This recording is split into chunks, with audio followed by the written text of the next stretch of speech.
हाय ladies, अस्सलाम वालेकुम। कैसे हैं आप सब। स्टार्ट करते हैं अपना रिव्यू रिएक्शन वीडियो। अच्छा जी, केस की बाज़गश दोबारा से यूट्यूब पर काफ़ी हाइप पकड़ रही है। लेट्स सी अब जब चीज़ें होंगी, जिस तरह से चीज़ें प्रोसीडिंग में जाएंगी और उस पर फिर अपडेट्स आएंगी तो मामलात क्लियर हो ही जाएंगे कि क्या चीज़ें हैं क्या नहीं हैं, किस तरफ जा रही हैं किस तरफ नहीं जा रही हैं। वो तमाम तर चीज़ें अपनी जगह। बट मुझे एक बात समझ में नहीं आती है कि देखें, जो भी है ना, जो सितारा को ट्रोल करते हैं, सितारा की अम्मी पर बात करते हैं, सितारा को बुरा भला कहते हैं, या फिर आप यूँ समझ लीजिए जैसे मिस्टर साजिद आए, उन्होंने आकर एक कम्युनिटी पोस्ट लगाई, अपने सेकंड ससुराल को वहाँ पर उन्होंने जवाब दिया, अपने साले को आसिम को आकर उन्होंने कहा कि इसका दिमाग विमाग ठीक नहीं है, ख़राब हो गया है। कुछ चीज़ें उसने आकर कही सितारा को टैग करके, मतलब मुखातिब करके, कि सितारा की वजह से ये हालात हैं कौसर साजिद के, जो भी कहा।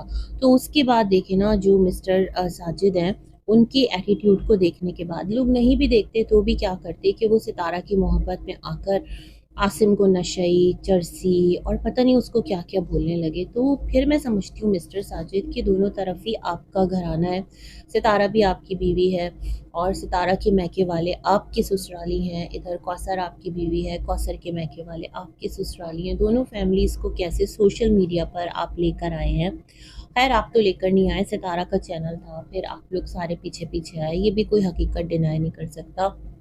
फिर दोनों फैमिलीज़ कैसे ट्रोल होती हैं, क्या सेलेक्टिव बेसिस पर आपका ये जो केस है वो चलेगा, चीज़ें किस तरफ जाएंगी, आप दोनों वाइफ्स के लिए अपनी बोलेंगे, क्योंकि आपके जो दोनों वाइफ्स हैं, दोनों बच्चे हैं, दोनों को ही लेकर बहुत ज़्यादा ट्रोलिंग का सामना पड़ता है। आपने कहा ना कि कोई भी पर्सनल ना जाए। मैं आपका जो क्लिप सुन रही थी एडवोकेट साहब के साथ, तो सच में पर्सनल नहीं जाना चाहिए, लेकिन क्या करें, यहाँ का मिजाज ही ऐसा है यूट्यूब का कि यहाँ पर जो जितना पर्सनल जाता है, जो जितना ओ तेरी ओ मेरी करता है ना, तो वो उतना ज़्यादा यहाँ पर एक दबंग और बुलंद समझा जाता है। सॉरी टू से, हालांकि आप जहाँ पर अपनी बातों से लोगों को कन्विंस ना कर पाए, जहाँ पर आपके पास लफ्ज़ ख़त्म हो जाए, जहाँ पर आपके पास लॉजिक्स ख़त्म हो जाए, तो वहाँ पर गालियों की बौछार स्टार्ट हो जाती है। ठीक है ना, मतलब हर चीज़ का जवाब क्या है, गाली। हर एक ऑब्जेक्शन का जवाब क्या है, गाली। फिर वो कोई भी बैठ कर दे, गाली बकने में क्या जाता है ना। तो ये सिलसिले तो यहाँ पर बहुत ज़्यादा कॉमन है। बहुत सारे और लोगों की भी कंट्रोवर्सीज चल रही हैं, बहुत सारे और लोग भी हैं कि जिनकी लाइफ, सोशल मीडिया लाइफ, यहाँ पर बैठकर लोग डिस्कस कर रहे हैं। तो ऐसा नहीं है कि सिर्फ जो सितारा फैमिली है उस पर ही लोग बात करते हैं, लोग सब पर बात कर रहे हैं, लेकिन यहाँ पर जो हेटर सपोर्टर्स का क्लैश है ना, उसने इन चीज़ों को और भी ज़्यादा खराबी की तरफ धकेल दिया है। मतलब कोई प्रो सितारा रिएक्शन बनाता है, कोई एंटी सितारा रिएक्शन बनाता है, तो वो सबका अपना पॉइंट ऑफ व्यू है, तो हर एक का अपना पॉइंट ऑफ व्यू फिर उसके साथ है। मेरे ख्याल में अगर उस पॉइंट ऑफ व्यू को रहने दिया जाए कि सितारा के व्लॉग्स को कोई कैसा देख रहा है, कोई अगर सितारा को पसंद नहीं कर रहा तो इट्स ओके, वो उसका अपना पॉइंट ऑफ व्यू है, लेकिन उसको देखकर ग्रज पाल लेना और एक कहते हैं ना कि लॉबी सी बन जाना कि इधर से एक जाएगा पत्थर, उधर से दो आएंगे पत्थर, तो ये मुझे लगता है सिचुएशन को ख़राब करने वाली जो ज़्यादा एक मामलात है ना, ये वो हैं। क्योंकि अगर मैं बात करूँ, मैं जब देखती हूँ सितारा के व्लॉग और सितारा का पीक टाइम जो कि 2021 था ना, हाँ उसमें था, तो उसमें हमें नज़र आता है कि उस टाइम सारे ही रिव्यूज़ दे रहे थे, सारे ही जो रिएक्शन वीडियोस थे वो बना रहे होते थे, कोई ऐसी सपोर्टर हेटर फाइट नहीं थी, कुछ ऐसी गाली गुफ्तार नहीं थी।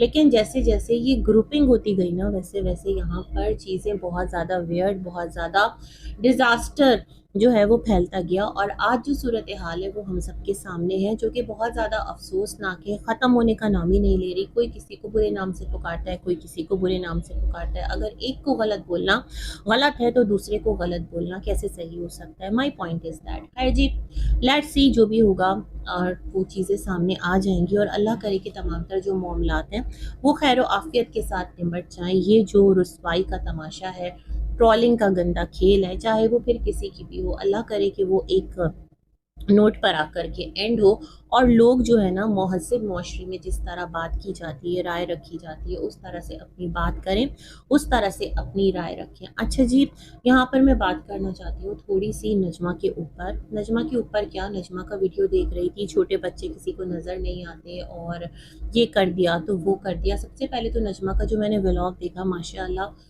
इनके व्लॉग की एक बात अच्छी है कि ये सारे जो हैं बच्चे बड़े नमाज़ी हैं, और इतनी ठंड में, गाँव की ठंड में ये अपने सारे बच्चों को उठा रही थी माशाल्लाह। ये देखकर मुझे बहुत अच्छा लगा। तो अल्लाह पाक हम सब पर ये रहम करे और हम सबको नमाज़ पढ़ने वाला बनाए, इबादत करने वाला बनाए। जितने भी मुसलमान हैं अल्लाह पाक हम सब पर ये रहम करे, आमीन। तो उसके बाद मैंने नजमा की वीडियो सुनी आगे। अब ये कहती हैं कि जैसे ही इनकी पेमेंट आने वाली थी, मतलब 21 को पेमेंट रिलीज़ हो जाती है, जो यूट्यूब है ना वहाँ से 21 को आपकी पेमेंट निकल जाती है, और 21 से 26 तक का टाइम होता है कि आपका जो बैंक अकाउंट है वहाँ पर पेमेंट आ जाती है। अच्छा, मैं ना यहाँ पर 1 मिनट के लिए आपको होल्ड करूँगी। मैं बहुत सारे लोगों के रिएक्शंस देख रही होती हूँ जिनके ना व्यूज़ बहुत अच्छे-अच्छे होते हैं, मतलब 3000, 4000, इवन 5000 भी। और मैं बड़ी हैरान होती हूँ कि उनके सिर्फ जस्ट $100 बनते हैं। मैं बहुत हैरान होती हूँ, क्योंकि देखिए हम सब भी यूट्यूब पर हैं। और अगर मैं अपनी बात यहाँ पर आपको करूँ, मेरा मकसद ये नहीं है कि मैं आपसे ये कह रही हूँ कि मतलब खुदा ना करे कि आप लोग आएँ और मुझे सपोर्ट करें या मैं आपसे हेल्प मांग रही हूँ, नहीं। मैं आपको ये कहना चाह रही हूँ यहाँ पर, मैं ये कहना चाह रही हूँ कि आपको पता है एक टाइम था कि जब मेरी व्यूअरशिप जो थी, वो जाहिर सी बात है कि मैं एक ट्रैक पर चलती थी। जब आप अपना एक ट्रैक चेंज करते हैं ना और आप उस ट्रैक से हटते हैं तो आपकी ऑडियंस टूटती है। वेरी मच ऑब्वियस है ना, क्योंकि वो आपसे वो जो चीज़ सुनना चाहती है आप उस को वो चीज़ सर्व नहीं कर पाते। तो इट्स ओके। तो क्या था कि हर मंथ अल्हम्दुलिल्लाह आप यूँ समझें कि उस टाइम जब मेरी पर वीडियो 2000, और मेरी वीडियोस बहुत लंबी नहीं हुआ करती थी, 2 मिनट की, 3 मिनट की, 4 मिनट की, उस टाइम की मैं बात कर रही हूँ। आज से तकरीबन 2 साल पहले 2022 में मेरा चैनल जो है ना वो, मैं इस टॉपिक से हट गई थी। उस वक्त मोनेटाइज हो चुका था, मेरे जो सब्सक्राइबर्स हैं अल्हम्दुलिल्लाह वो भी कंप्लीट हो चुके थे, और मेरा टॉपिक ही टोटल चेंज था। तो मैं आपको ये बताना चाहती हूँ कि फिर क्या था कि जो मेरी यहाँ पर इनकम आना शुरू हुई ना, तो मंथली जो मेरी इनकम आती थी वो इस तरह से थी कि मेरे वीडियोस के ड्यूरेशन बहुत ज़्यादा नहीं होते थे, लेकिन अल्हम्दुलिल्लाह मुझे इस तरह से मिल जाता था कि आप अंदाज़ा लगा लें कि अगर आप कोई चीज़ ख़रीद के ला रहे हैं 30K की, तो आप वैसी 2 चीज़ ले सकते थे अप्रॉक्सीमेटली ना। इतना मेरे अकाउंट में पर मंथ इनकम आती थी, और वो बड़े छोटे और मुख्तसर वीडियोस पर आती थी, मतलब जिसकी लेंथ बहुत कम होती थी। फिर आप सब ने देखा कि जो भी था, जिस तरह से था, मेरा एक जब माइंड डाइवर्ट हुआ और मैंने कहा नहीं, जस्ट मैं डॉलर्स के लिए या जस्ट मैं अपने रेवेन्यू के लिए मैं अपने मतलब उस पर नहीं चल सकती, इस तरह के ट्रैक पर। ना मैं बिल्कुल ब्लाइंड हेट में जा सकती हूँ, ना मैं ब्लाइंड सपोर्ट में जा सकती हूँ। जस्ट रिव्यूज़ मेरा एक अपना एजेंडा बन गया। तो क्या लगता है आप लोगों को, क्या मुझे डिफ़िकल्टी नहीं आई होगी? मतलब आपको जहाँ पर अराउंड इतनी एक टाइम पर पेमेंट मिला करती थी, तकरीबन उससे कम लगा लें, उससे ज़्यादा लगा लें, है ना? आप यूँ समझ लें। तो क्या आपको लगता है कि फिर जो है मुझे नहीं इफ़ेक्ट हुआ होगा लास्ट 2 ईयर्स से? क्या मैंने चीज़ों को यहाँ पर फेस नहीं किया होगा? क्या मैं अगर वीडियोज़ अपलोड कर रही हूँ तो मुझे पैसों की ज़रूरत नहीं है, या मैं यूँ ही अपलोड कर रही हूँ? बट आपने कभी देखा कि मैंने आकर यहाँ पर इस तरह से इस चीज़ को रखा? क्योंकि मुझे ऐसा लगता था ना कि अगर मैं अपने उस टाइम पर आकर ये बातें करूँगी तो मैं लोगों से सिंपैथी लूँगी, और मुझे सिंपैथी का लेना किसी तौर मंज़ूर नहीं था। यहाँ पर $100 होते होते ना मेरे 3 मंथ्स भी लग जाते, 2 मंथ्स भी लग जाते, 4 मंथ्स भी लग जाते, बट इट्स ओके, जितना मेरे नसीब का है वो मुझे मिलता है। ये बातें मैं इसलिए कर रही हूँ क्योंकि मैं यहाँ पर जितने व्लॉगर्स हैं, जितने चैनल्स हैं, जब मैं उनकी बातें सुनती हूँ तो मैं बहुत हैरान होती हूँ कि माशाल्लाह अच्छे व्यूज़ पर आप लोगों के जो डॉलर्स हैं वो नहीं बन पाते, आप लोगों की जो इनकम है वो कैसे कम आती है। ये तमाम तर चीज़ें मेरे लिए बहुत हैरत का सबब होती हैं। तो खैर, बैक टू नजमास टॉपिक।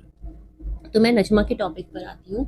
और नजमा, जिस तरह आपने कहा कि आपका वो जो चैनल था नजमा फ़ारूक वाला, उसको किसी ने उड़ा दिया है। अब मुझे ये समझ में नहीं आ रहा नजमा कि अगर आपका चैनल जब आपके पास से गया मतलब वो डिलीट ही हो गया, आपका ऐसा कहना है ना कि 21 के बाद जब आपकी पेमेंट आनी थी उससे पहले ही उसको डिलीट कर दिया, तो डिलीट करने का मतलब वो अपेयर नहीं हो रहा, आपको मेल्स आई हुई थी। तो मैं समझती हूँ नजमा आपको फौरी तौर पर एक नोटिफिकेशन के लिए अपनी ऑडियंस के लिए इस चीज़ को लगाना चाहिए था। अब मैं आपको एक बात बताऊँ, जिस तरह आपकी बिरादरी के सारे लोग कर रहे होते हैं, जिसमें कि रमज़ान है, जिसमें कि शाहरुख है, चैनल सेल करना। आपने खुद कहा कि जो सन ऑफ यासीन वाला चैनल था आपने उसको सेल आउट कर दिया, आपने अपनी इसी वीडियो के दौरान कहा।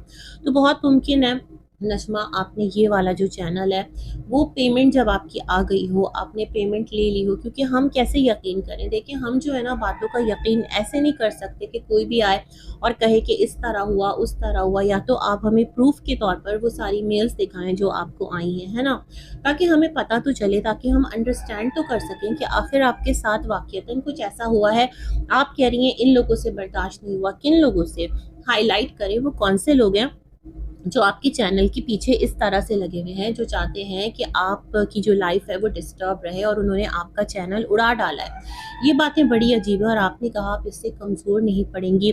आपने ये वाला घर अल्हम्दुलिल्लाह बना लिया, अब आप एक और चैनल बनाएंगी और ऑडियंस आपको उस पर भी सपोर्ट करेगी, और वो जो चैनल था वो आपके अपने दम पर बना था, जो नजमा फारूक वाला था, और ऑडियंस ने आपको बहुत सपोर्ट किया और अब जाकर आपकी पेमेंट आ रही थी। तो वो तो काफ़ी टाइम से मोनेटाइज था नजमा, और अच्छे खासे उस पर भी व्यूज़ थे, तो अब जाकर क्यों पेमेंट आ रही थी? मुझे ये भी समझ में नहीं आया। मतलब साल के एंड पर आप पेमेंट उसमें से लेने जा रही थी, मुझे कुछ आपकी बातें समझ नहीं आ रही है ना, क्योंकि हर मंथ की जो पेमेंट है वो तो आपका जो भी आपने बैंक अकाउंट लिंक किया होगा वो तो उसमें आ रही होगी ना। अगर इस 21 को आपका चैनल गया है तो इस मंथ की, मतलब आप यूँ समझ लें जो नवंबर की पेमेंट थी जो दिसंबर में आना थी, इस तरह ही होता है, तो वो पेमेंट गई होगी। तो मुझे थोड़ा सा चीज़ें जो हैं वो क्लियर नहीं है, क्योंकि यहाँ पर देखें कुछ भी पॉसिबल है। अब जिस तरह नजमा ने कहा कि वो एक और चैनल बनाएंगी, तो उनको फिर एक और घर बनाना है, वो अपने भाई के पैसे वापस करेंगी। माशाल्लाह चैनल से आप लोगों की लाइफ में बहुत बेटरमेंट आ रही है, अल्लाह पाक आसानियाँ करे। लेकिन नजमा दिस टाइम जो बहुत सारी चीज़ें हैं ना आपकी बयान की हुई वो मैं समझ नहीं पा रही। इससे पहले आपने अपने मेन चैनल के बारे में भी कहा था कि इस चैनल को भी ख़तरा है, इस चैनल आप पर आपने कहा था कि सितारा ने आपको हिट किया है और इस तरह से कुछ स्ट्राइक्स वगैरह दी है, तो उसका भी कोई प्रूफ आपने नहीं दिया। फिर वो चीज़ें कैसे हटी ये आकर भी आपने नहीं बताया, बट आपने आकर बातें कर दी है ना।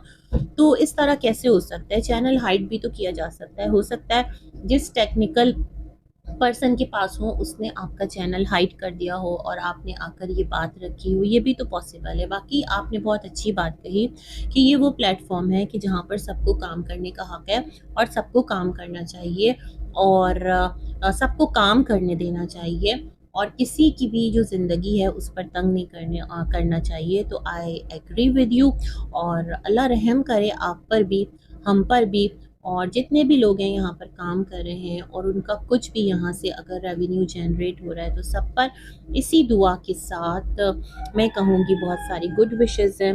मिलेंगे फिर इंशाअल्लाह। अल्लाह हाफ़िज़।